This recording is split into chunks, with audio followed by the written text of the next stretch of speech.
নমস্কার। আজকে আমি বানাচ্ছি মৌরলা মাছের পেঁয়াজি। আসুন দেখে নিই এটা বানানোর জন্য আমাদের কি কি লাগছে। সবার আগে আমি নিয়েছি মৌরলা মাছ, এর সাথে লাগছে আমার salt, ginger garlic paste, lemon wedge, chopped green chilli, julienne করে কেটে রাখা পেঁয়াজ, আজওয়াইন, কালো জিরে, বেসন,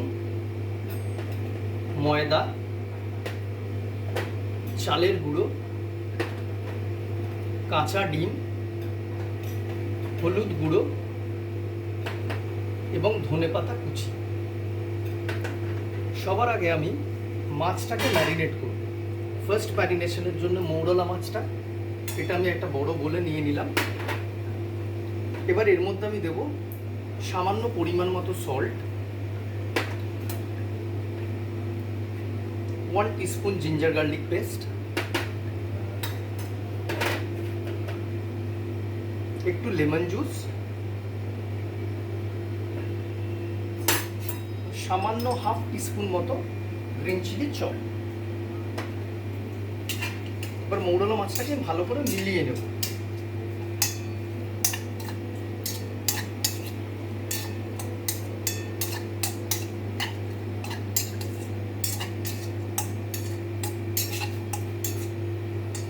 মৌরলা মাছটা মেলানো হয়ে গেছে। এবারে আমি পেঁয়াজির জিনিসগুলোকে বানিয়ে নেব। এর মধ্যে আমি নিচ্ছি জুলিয়ান করে কাটা পেঁয়াজ,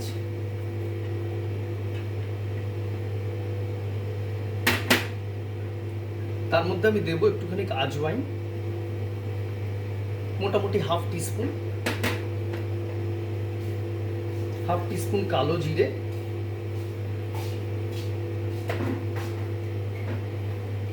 সামান্য পরিমাণ মতো সল্ট দিয়ে আমি আগে অনিয়নটাকে মিলিয়ে নিচ্ছি।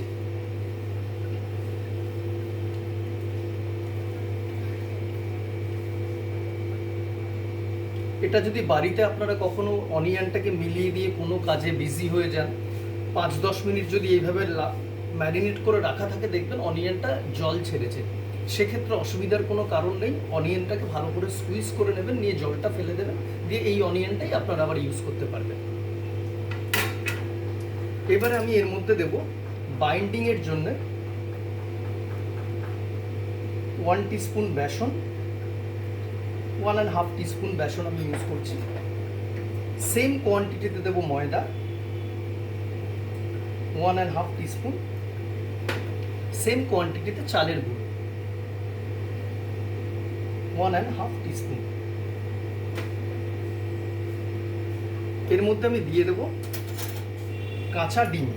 যদি আপনারা খুব বেশি ক্রিস্পি চান তাহলে ডিম ইউজ করবেন। যদি আপনাদের মনে হয় অত বেশি ক্রিস্পি করারও দরকার নেই, মোটামুটি একটা মিডিয়াম ক্রিস্প হলেও চলে যাবে, তাহলে ডিম না দিলেও চলবে।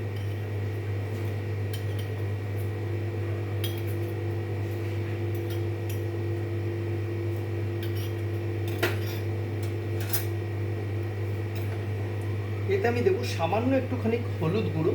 এটা বেসিক্যালি কালারের জন্য ইউজ করা।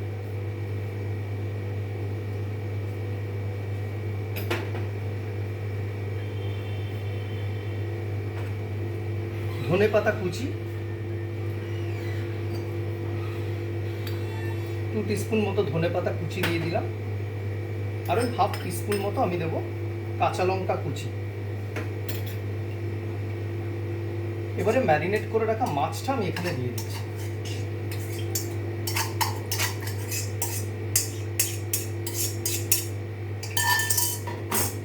এবার এই পুরো জিনিসটাকে আমি খুব ভালো করে মিক্স করব।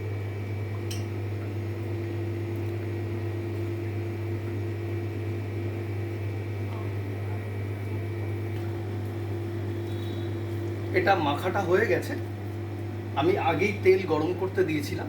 এবার এগুলোকে আমি পেঁয়াজির মতো শেপ করে ভেজে নেব।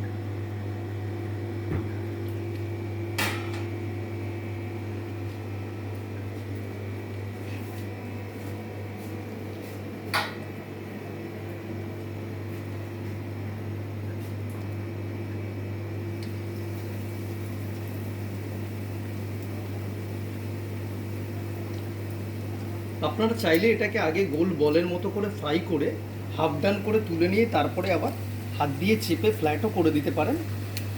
আমি এখানে একবারেই পেঁয়াজির শেপ দিয়ে এটাকে ভেজে নিচ্ছি।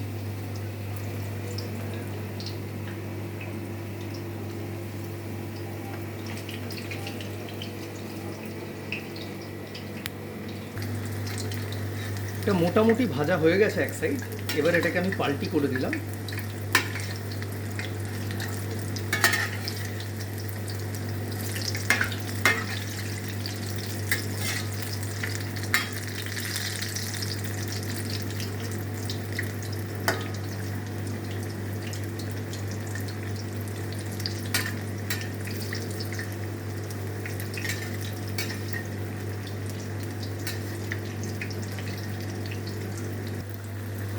এটা ভাজা হয়ে গেছে, খুব ক্রিস্পি হয়েছে এবং সুন্দর একটা নাইস গোল্ডেন ব্রাউন কালার হয়েছে। এবার এইগুলোকে আমি তুলে রাখবো।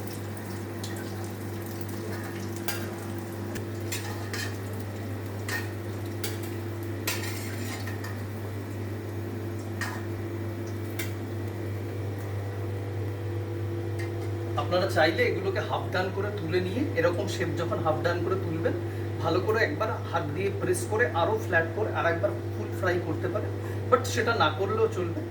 দেখুন রেডি হয়ে গেল মৌরলা মাছের পেঁয়াজি। এগুলোকে গরম গরম সার্ভ করুন টমেটো কেচাপ দিয়ে বা অন্য কোনো আপনাদের পছন্দের সস দিয়ে।